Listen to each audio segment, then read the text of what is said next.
Hey everyone, it's Sarah and this is my review of The Hunger Games Mockingjay Part 1. So last night myself and my friend Amy and her cousin John went to see The Hunger Games. So that's one of the reasons that there was a bit of a delay on some of my other videos going up. It was good. It was very good. So what I'm going to advise you is that I am going to be referencing between the book and the film. So if you haven't seen the book, my recommendation is not to watch this until after you've seen the book, read the book or seen the film. You can wait until both because there are some things in the book that are slightly different in the film. So you can wait and you can go watch the film and then watch my review, because there is spoiler alerts in this, and I'm going to put that in the title that there are spoiler alerts.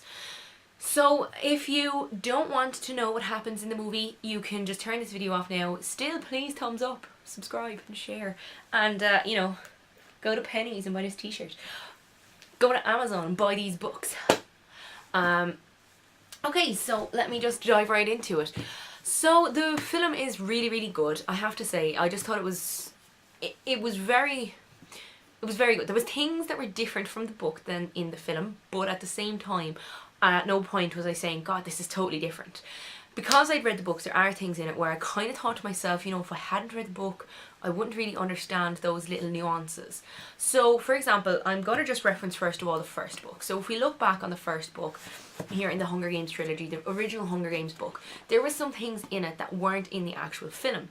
One of which I thought was very important, which was when Katniss and Gale go hunting and they go to the rock pool where she goes swimming, there's the little house. Now, forgive me if I'm slightly wrong. It's been a while since I read the book, but I'm fairly sure I'm right. They go into this little like abandoned house thing and they meet two people in there, and the two people are fleeing from one of the other districts, saying that they're in search of District 13. At this point, Katniss explains that District 13 was obviously the 13th district. Fairly self-explanatory, right? Duh. But what happened was that it tried to rebel against the capital. So that's why the Hunger Games started. They basically bombed District 13, killed everyone in it, and then used the Hunger Games as a way to repress the people. So they kind of explained the whole way the Hunger Games came about, but they did meet these two people who were running from one of the other districts looking for District 13. So they never really spoke about District 13 and never really said how much of a kind of a mythical thing that it was. And I just thought that was a big plot point to leave out. And I remember I read the first book in one day, and after I read the book, straight away I watched the film, because I hadn't seen it in the cinema, but we had it on DVD. So straight away I watched the film, and I remember thinking to myself, God, there's little things like that they've left out. And when I get to the third book, I realised that that was actually something to me that would have made a lot more sense for them in the film. So when the film starts, we start with Katniss inside in the medical bay, and she is in District 13, but she's a little disoriented. We don't really know where she is. We just think she's in some medical bay. Maybe she's still on the spaceship, we don't know, from the way that the previous film led off. Because I read the book, I knew she was in District 13. So that was the first thing that I thought, you know, there was a bit of confusion over that. Then we obviously meet President Coin and everything like that. I thought the film itself was really good, but when Katniss eventually she goes to her home and she sees and she gathers things and she finds that one white rose, oh my God, I actually got chills down my spine. Even though I knew what was going to happen, I was still like, oh, what if he's there? Because that's what I was doing in the book, and that's how I felt in the film. And I think it's a very good thing when you feel exactly what you felt in the book on the screen, and that's why I love it so much. So when she got back and she made, you know, this is my demands, and she said, I want, you know, Peeta to be freed, and I want Jenna to be freed, or Joanna, I should say, sorry, and I want Anna to be freed, and I want them to get their immunity or whatever. And then they were like, okay, and what, do you have any other demands? And she said, no. She said no. Anyone that's read the books will know that her other demand was that President Snow be killed.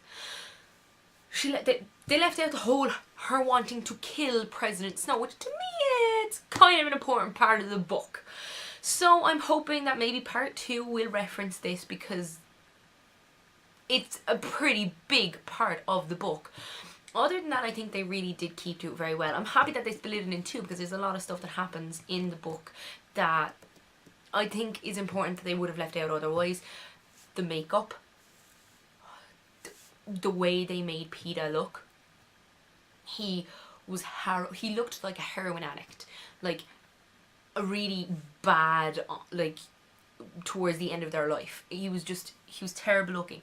When the film ends around the time that they save Peeta, so they bring him back and he tries to kill Katniss. That's where they end the film.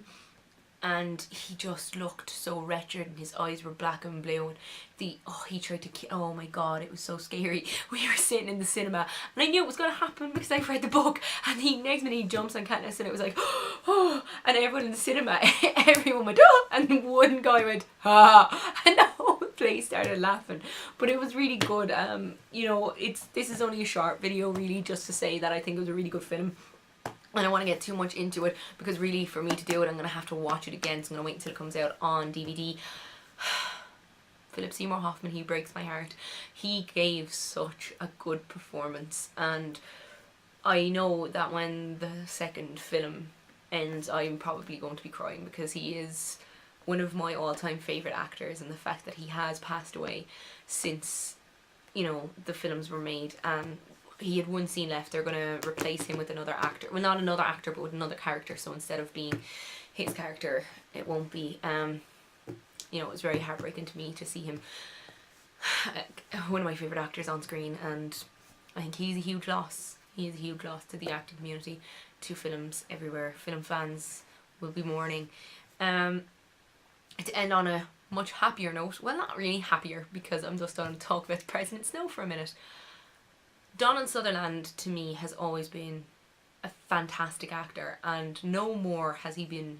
He's never, to me, been better than he has been as President Snow. He is. To think that he was the professor in Animal House. Just when you're watching it, remember that he was the professor in Animal House. Yes. So, I just think, I mean, the acting performances of the people in this film are absolutely amazing. When you watch a film and you don't feel like you're in the cinema and you feel like you're so engrossed, to me that is a good film. It happened to me when I watched Saving Mr. Banks. I forgot that I was watching a film. It was one of the only films in recent memory where I felt that, and this is another film where I felt that. I forgot that I was in the cinema. I forgot what I was doing. I was just watching a film. I felt like I was there, and for that to happen to me is really good. Also, one of the cameramen, the Avox, he's your man from the Mighty Ducks. Fulton from the Mighty Ducks is one of the cameramen. I wonder if he can still play hockey. That's what I thought. When I saw him, I went, wonder if he can still play hockey. So on that note, I guess I'm going to end my review. Go out and see it if you haven't. Read the books, because even if you haven't seen the film, read the books. Even if you have seen the film, read the books. They're absolutely brilliant. I know that you'll probably get a really good deal on them now that it's coming up to Christmas. I got mine on Amazon last year for £10, all 3 books. Actually, I think it could have even been less because I got them in the sale. I think it could have been £7 or something like that. Definitely go on, get the books, watch the films, subscribe, thumbs up, and share. Bye!